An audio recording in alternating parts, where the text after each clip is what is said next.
Deafrowe with Deafrowe TV, and I'm back again with another review. But before I get started on this review, please remember to like, subscribe, hit that notification bell so you can see the other obscure stuff that I might be posting later. And continuing where I left off from last week, where we're doing weird sequels that probably should not exist, we're doing National Lampoon's Christmas Vacation, Deuce, number 2, and it's a doozy. So let's get right into it. This is Christmas Vacation 2 in 2003, well over 20 years after the original. And it's kind of weird how they lay this out, I'll be honest with you. Not one of my favorites. This is not going to get I'll tell you right now, it's not going to get a high rating. You probably don't want to watch it yourself. Um, yeah, I watched it for you so you don't have to. Let's put that. Yeah, Christmas Vacation 2, Cousin Eddie's Island Adventure. Now, just to give you a heads up, this does star the original Eddie, Randy Quaid, reprising his role as Eddie. You have and Miriam Flynn playing Catherine, original character, as his wife. We got a new character, Jake Thomas, as well. They call him Third because he's Clark Johnson, but he's the third Clark, even though he's not his last name ain't Griswold, it's Johnson, but they just call him Third throughout the movie, which is weird. You got another guy named Uncle Nick because it's Christmas, stupid stuff like that. Played by Ed Asner. Then you got Lee Sung Hai, played by Muka. Lee Sung Hai is playing Muka Lakamiki. uh, And you have Eric Idle that makes a little cameo appearance in this, like he did in not European, maybe European Vacation. And that's kind of where they take elements of the original, I guess, four, four originals from '83 all the way through '97, and try to like sprinkle some stuff from all four of them in there. In fact, you see Dana Barron reprise her role as Audrey Griswold, which Dana Barron played the original Audrey Griswold in the 1983 first Lampoon's Vacation. So let's get right into this. Anyway, so Eddie's still working at a nuclear facility as a test subject, kind of like he was in Vegas Vacation. See, they sprinkle that element in there. Uh, So yeah, this is the only apparently this is the only spin-off movie from any of the Vacation original movies. Um, so yeah, there you go, Randy Quaid reprising his role there. Anyway, and he loses his job right before Christmas because the monkey is smarter than him. I mean, this is kind of typical stuff here. So yeah, the monkey is smarter than him. You see the monkey sitting back there on the couch. So yeah, between him and the monkey, they are both test subjects, and they basically just shoot them up with radiation to see what happens to them, and yeah, so the monkey just gives better results apparently. But they've been living in this house, and I'm not sure they don't really make clear how they're living in this house because if you watch Vegas Vacation or any of the other ones, they're always hard up for money. And I guess the nuclear plant was paying him a good bit of money just to be a test subject. That's all I can think of as far as that goes. But it says at the very beginning of the movie that the house is in Chicago, Illinois. So, yeah. So he basically comes home and tells Catherine that, hey, I don't have a job anymore. I lost my job. And Third's like, what are we going to do now? And Third is apparently like super smart, which is the opposite of Eddie. And he's like trying to figure out exactly what they're going to do now. Anyway, so Eddie decides to take a bath that night. Of course, things go wrong and the house starts springing a leak apparently, and this whole slapstick thing ensues right here where he's trying to plug up the bathroom, and he decides to get in and take a bath anyway, even though everything's falling apart around him. And he's like, everything's it's like the dog sitting in the house that's on fire all around him. He's like, it's the same thing, only water is exploding from everywhere, including the toilet, as you can see from behind him here. And then he just calls for Catherine to come in there and fix it. Of course, she comes in there with a pipe and try to, I got this, and of course she ain't got it. And third comes up with a bigger pipe wrench, like that's gonna do something. Oh, anyway, all right. So yeah, we get further along here, and what happens, he goes back and tries to beg for his job back, right? But in the process of doing that, something happens. As you can see here, there are some funny bits in this movie, I give it that. But anyway, he pisses off the monkey, and the monkey bites him in the ass. And the doctor's like, yeah, this is kind of serious, you probably want to like give him something for this, maybe keep him from suing us, you know. And that's pretty much the gist of this whole conversation right here is, hey, he might sue us, so you might want to give him something. And of course, you got Professor Dornitz, not this guy. This is the hospital doctor right here. This is Stephen First, uh, played by Stephen First, and the guy, the Professor Dornitz right here, played by Fred Willard. So he comes up with a scheme to give him a bunch of money, a little bit of money, and some tickets to the Pacific, out to the specific, like the Hawaii. I guess I'm not sure exactly. They don't. They say Hawaii, but then like they get there and it looks like island in the middle of nowhere, really. Anyway, so third is questioning the whole thing. He's like, you basically got laid off and got bit by a monkey, and you don't want to sue him for that, but so you're just gonna take the vacation money and go somewhere.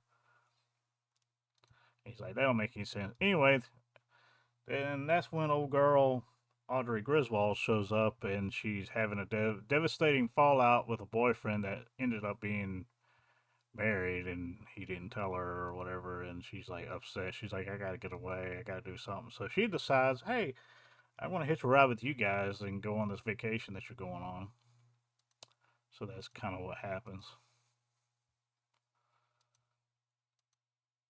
Anyway, and then Uncle Nick shows up, just out of the blue, and he says, I want to go along too. So he's like, just random family members show up when they're on hard times of some sort. Apparently, his wife leaves him from a 28-year-old dude.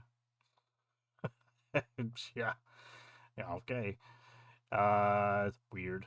Anyway, so then yeah, you got Audrey and Uncle Nick now tagging along to go on this beach trip, and of course, as they're packing up everything in their car here, as you can see, Maluka. They're going to Maluka. They shove as much as they can in there. Apparently, they didn't get it all because you saw they left some behind. They all shoved themselves in the car together. Anyway,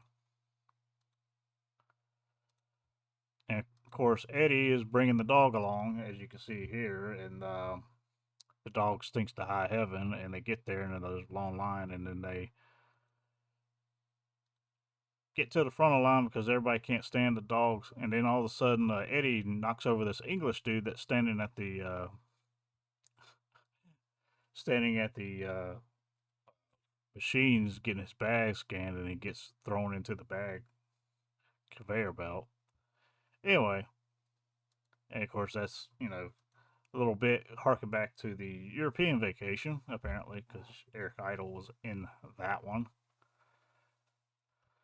So, like I said, they just kind of sprinkled little tidbits here and there, and this is like the only part Eric Idle is in. He's in this little tidbit here, and then he's on the plane a little bit with him as well, obviously.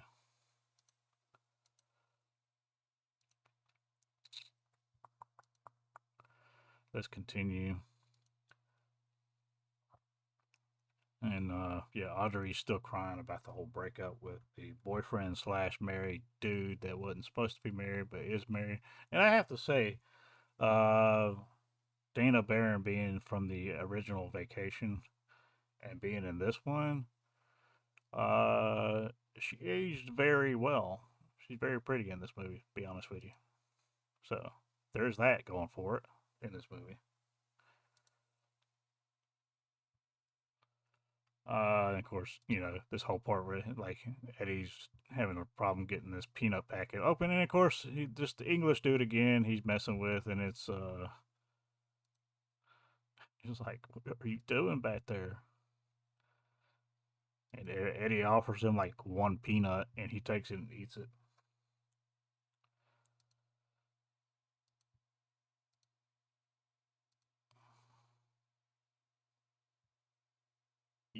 Let's just keep going.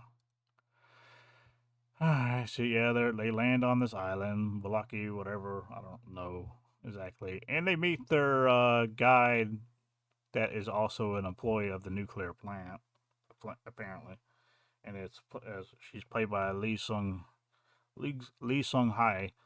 I don't know. Anyway, she tells him her name is Mukalaki Mickey. Um, whatever. And of course, Eddie screws up her name every single time because that's a running joke throughout this whole thing. And she tries to show him around the island. They basically set up a feast on the beach side, well, close to the beach, as you can see here. And basically, they just like a buffet. And she basically like runs around in a freaking bikini this entire movie, by the way. And she's very pretty as well. So that's two things going for this movie. You got Dana Barra and Lee Sung Hai, both really good looking women who prance around in bikinis almost the entire time in this movie. I mean, if you gotta watch this movie, at least you got that to look forward to, because the rest of this thing is not so great. And I'm trying to get through this as fast as I can. So anyway, they decide to take a little boat trip. Well, let's go back a little bit. I do need to point this part out. They do meet an Australian man who is a airplane pilot, or he's a, what is it? It's the type of plane that he flies that lands on water and doesn't land on land. Anyway, uh, so yeah, he is chatting up with the Johnsons here, and Audrey sees him and like immediately falls in love like she normally does with every dude that she thinks is hot, and strikes up a conversation with him like, "Hey, don't do like I'll do whatever you want to do, whatever." And it's like, I don't know why. She's fairly pretty herself anyway. I don't know why, but anyway. So yeah, they get on this. They get to this boat. This boat is supposed to be a tour guide on this boat, but he apparently had something come up and he couldn't be there. So they have to rely on Uncle Nick to drive the boat, and it takes them like 1 hour to figure this out. Apparently, they've been sitting there for 1 hour. Oh my god. Anyway, so yeah, there you go.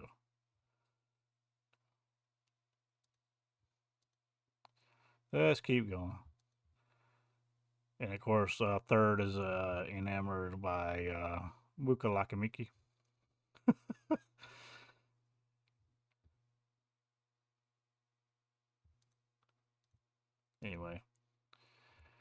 Anyway, yeah, so he's, fishing out there on the ocean, and of course, this looks fake as shit behind him, because it probably is to a certain degree. Anyway, he ends up trying to catch something that's too big for him to reel in, and they're trying to he's asking for a knife to cut the line, but nobody's paying attention to where the boat is going at this time because they're trying to help Eddie with this fish the line stuck around his neck. And of course, Uncle Nick's not paying attention, and they hit this rock right here. This, yeah, as you can see. And they think the boat's going to sink or something's going to happen to the boat. So, for some reason, I'm not really sure why, even though the boat's not sinking, and they just decide to leave the boat and go to the island that's right in front of them because I guess that's the thing to do. And so they basically, the water is not even that high where they are. Eddie jumps off the boat to swim to shore and realizes it's not even that. A little slapstick gimmick. Stands up in the water, so hey, we can just walk in. So they walk over to the beach, and it's like, oh yeah. And then they look back, and the boat's drifting away now because they didn't tie the boat off or put the anchor down or anything. So now they gotta figure out a way to survive on this island until somebody figures out that they are missing, and that's kind of what they end up doing. They're just like, oh, we're gonna build a fire, we're gonna hunt, and he tries to hunt, but then he ends up finding nothing but bananas. It's kind of like your regular kind of slapstick comedy here. They make some spears out of stick, acting like they're gonna chase down some wild boar. Anyway, and of course, this whole scene here, Third's like watching it. Oh my god! Oh my god! Look at Mookalaka Mickey. Whatever. Anyway, you don't see anything. I'll just let you know right now. No boobage in this movie. I mean, the bikinis, yes, but no, no full frontal. Anyway, and we continue on, and what happens is eventually, he finds a wild boar, and it's chasing him through the woods and everything, and he goes up a tree to try to get away from it. And as he's doing that,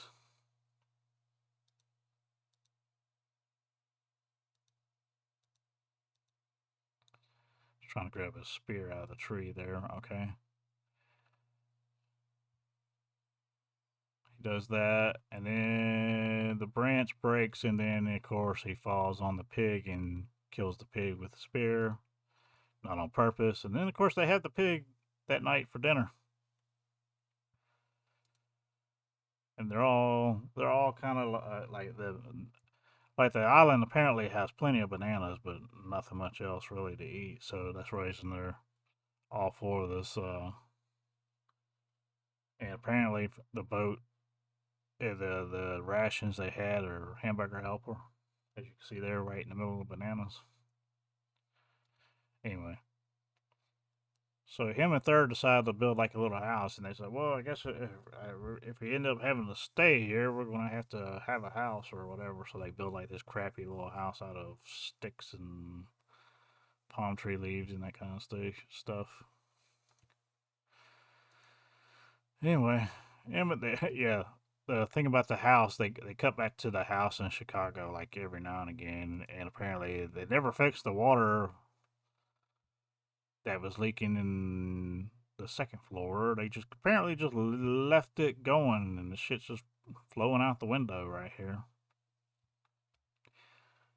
I guess we're supposed to find that funny, and it's kind of annoying, really. Hey, let's cut back and see what's going on at the house. Oh yeah, the water's still flowing out the windows. There's not a lot going on in this movie that makes sense. Anyway, of course, they're celebrating Christmas on an island that they're deserted on.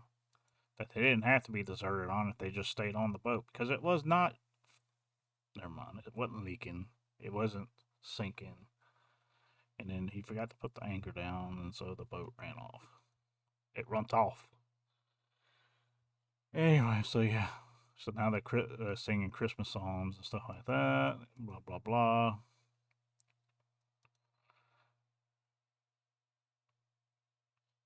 And he's having a daydream about being Tarzan. Yeah, yeah. A lot of slapstick stuff in here. Yeah. I don't really suggest. I mean, if you want to watch this, you watch it. But I don't really suggest. I'm just not one I'm going to say, hey, you got to see this. You know, if I get my drift. And of course, the plane that. And Audrey's getting all spruced up because she's like, ooh, it's the Australian guy. And of course, she's like flagging him down. The Australian guy is played by Julian Stone, and his name is Melbourne Jack. Not a lot of imagination went into these names, I can tell you that right now. Anyway, apparently he saw something that wasn't right, and people were missing, and so he was kind of like out and about on his plane and saw them and decided to try to rescue them. And for some odd reason, Eddie wants to move this rock before it hurts somebody, and so him and Melbourne Jack decide to move the rock, but then something happens, and Melbourne Jack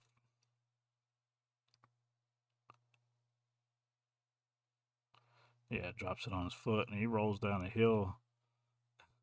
So there was no reason to even mess with the rock. I mean, this is like this kind of stuff I don't like in movies where there's no lead up to any reason why he has to mess with that rock to begin with. But just out of the blue, he wants to move the rock so it doesn't roll down the hill. This heavy ass rock that is in no way, shape, or form ever going to move and go sliding down the hill unless there's a torrential storm and there's a mudslide. But let's move this rock, and just to make up, just so we can have another plot line in this movie, let's move this rock. And of course, you see he rolls down the hill, knocks his head on another rock, and he's like, basically, he's got a concussion at this point. But he's okay to fly. Let's go fly. So that's what they do. He's like, I'm here to rescue you guys. I'm going to rescue you. God damn it. And of course, Eddie's sitting in the front with him, and Eddie's like, and Melbourne Jack's like, hey man, I need a couple of aspirin. I think I'll be all right if you just need to give me a couple of aspirin. But he's starting to drift off, and pretty much goes into like a coma state right there as he's flying. And of course, Eddie's trying to figure out how to get this thing to land, and then obviously he can't figure it out. And of course, they do the whole shirt thing from, yeah, you got it. So yeah, not cool. Eddie's gonna have to land the plane now. And Nick's up there with him trying to help him land the plane on the water. It was kind of a funny bit where the guy, the dispatcher from the radio tower for the airport, is talking to him, trying to like talk to him like he's going to land on pavement. And that's when Nick has to come. No, not Nick. Third here is like, Dad, this is not a plane that lands on pavement. It lands on water. And then like, oh crap! And Eddie like gets like for a minute. This is like the only part in the whole movie where Eddie doesn't act like a complete idiot for once. And of course, Audrey's in the back trying to revive Melbourne Jack. But Eddie finally buckles in and gives it all his brain power that he can muster and lands the plane on the water. And he figures out how to do that. Well, then, yeah. Atomic Testing Agency, South Pacific Division. Oh my god. Vegas to Chicago to Hawaii, apparently. So yeah. Um, yeah, this is not going to be a very long video. I will say some stuff at the end here. So yeah, the doctor or the Professor Dornitz comes, to Eddie at the specific testing facility, and is like, "Hey, Eddie, why don't you come back and work for us? We want you back," and all this stuff. He's like, because now they think they really could be sued for something, all right? So Eddie tells him, "No, I already got something I really want to do," and of course it cuts back to Eddie on piloting an airplane. I'm pretty sure he probably could not tap. I mean, the way they make him look so dumb at the beginning of this movie with the metal plate and all this other stuff that he has. There's one little funny bit with a metal plate, like adds like a bug zapper when he's sleeping out on the island, uh, because he's been zapped with so much nuclear stuff that anything that gets around the metal plate in his head ends up getting zapped. Anyway, so yeah, then it shows him at the very end, like, "I'm not going to go back to the atomic energy," and apparently he hires the monkey as a co-pilot. So there you go. And they're flying upside down here, and then they're not. So yeah, end of the movie. Moral of the story: you can fail up a shit ton and be just like Eddie. That's don't get bit, and then get bit by the monkey. So yeah, there you go. There's all the most of the names, I guess you could say. Yeah,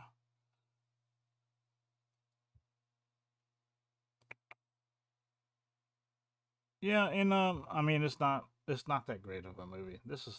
It's not a 1 star crap fest. I won't go that far with it, but I will get it a 1.5 star.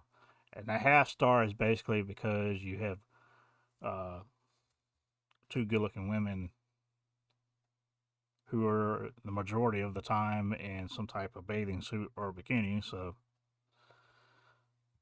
one good thing about this movie.